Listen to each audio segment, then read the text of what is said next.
Las enfermedades que se estudian en la reumatología son dos grandes grupos. Las enfermedades autoinmunes o las enfermedades que tienen que ver con el sistema inmunológico, que es el que nos defiende de las infecciones. Y en esa parte nos encontramos con enfermedades como artritis reumatoide, lupus, síndrome de Sjögren, algunas otras enfermedades que se llaman vasculitis sistémicas y son principalmente el sistema inmune que ataca al propio cuerpo. Y hay otro grupo de enfermedades que vemos los reumatólogos que son más bien del tipo degenerativas, como la artrosis y algunas otras patologías, la gota, por ejemplo, que esas no tienen que ver con el sistema inmune, sino son más bien de tipo metabólicas y contagio. Específicamente a la pregunta de si los pacientes que padecen, no los y las pacientes que padecen enfermedades del sistema inmune están más propensas a desarrollar infecciones,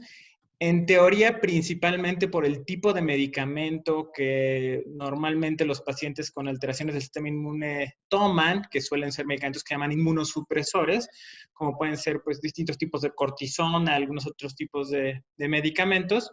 son medicinas que pueden bajar aún más el sistema inmune y por lo tanto hacerlos un poco más proclives principalmente al desarrollo de infecciones. Específicamente con la infección que estamos teniendo hoy en día, que está pues ahora sí que en todo el mundo, que es esta infección por este nuevo coronavirus, en teoría pues es una población en riesgo. Sin embargo, cabe mencionar que los estudios que han salido, que en estos últimos 20 días han sido muchos estudios, afortunadamente no hemos visto un aumento adicional de mortalidad en pacientes que tienen enfermedades autoinmunes, lo cual no significa que haya que bajar la guardia, sino todo lo contrario, pero no hemos visto un aumento en este grupo de pacientes en específico, sí en pacientes hipertensos, sí en pacientes diabéticos, y finalmente este grupo de pacientes que tienen alteraciones del sistema inmune deben de aumentar sus precauciones generales para evitar. Pues es una excelente pregunta específicamente sobre un medicamento que utilizamos mucho los reumatólogos que se llama hidroxicloroquina y un primo de esta medicina que se llama cloroquina. Estos medicamentos hay que tenerlos claro que en un principio son medicamentos que se desarrollaron para una infección que se llama paludismo o malaria. Para eso funcionan. Posteriormente, después de muchos años,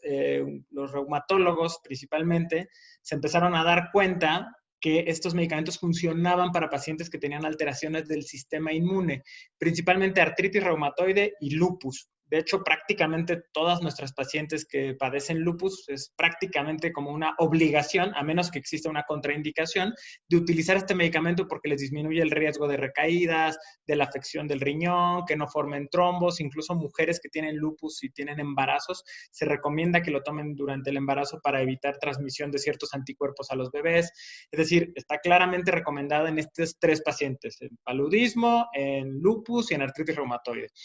Cuando existe una pandemia de estas características, pues lo que se empieza a hacer es que prácticamente todos los armamentos que tenemos de antibióticos, antivirales,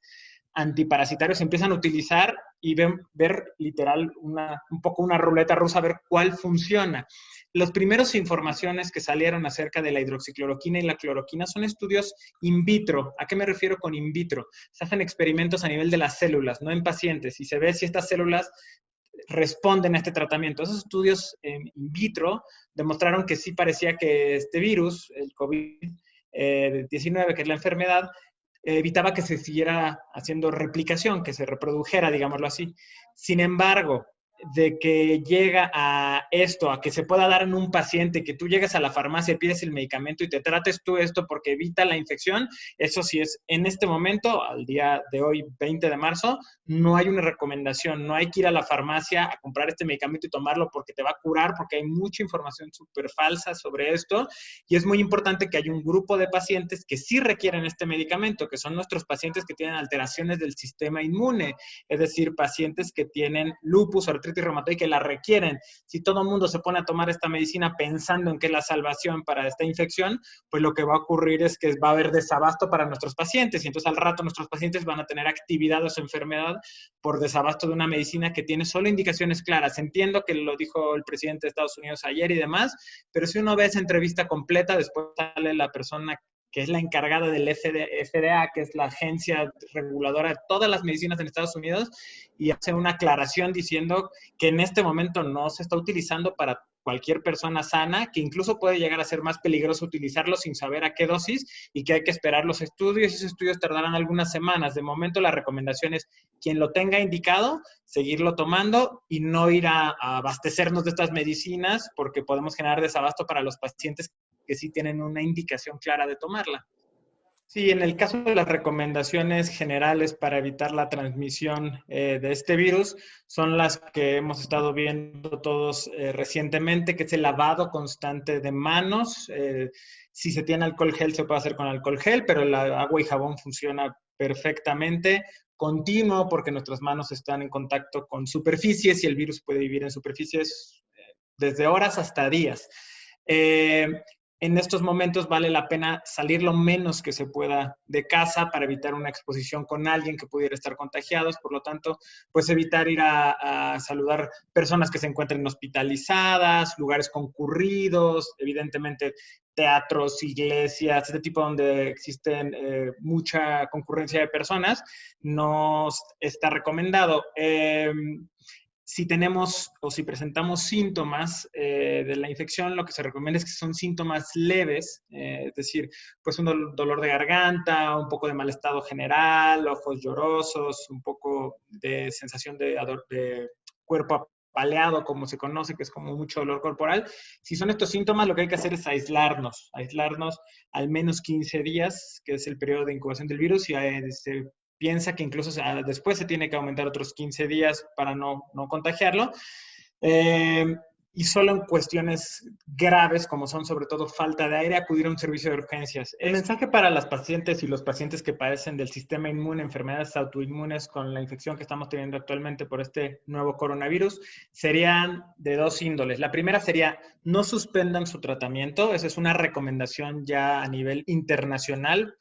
porque el paciente con enfermedad autoinmune pensaría que si sigue tomando su medicamento, pues entonces peor se va a poner y le va a bajar más el sistema inmune. Y la recomendación hoy en día es no se suspende, se debe de continuar porque es mucho más grave que se te active tu enfermedad de base, como un lupus, por ejemplo, y que se active el riñón, a que puedas tener la infección. Entonces, de momento, por favor, los pacientes que tienen enfermedades autoinmunes no suspendan su tratamiento, están las recomendaciones. Y por el otro aspecto, que es el aspecto psicológico, todos en este momento, pues como es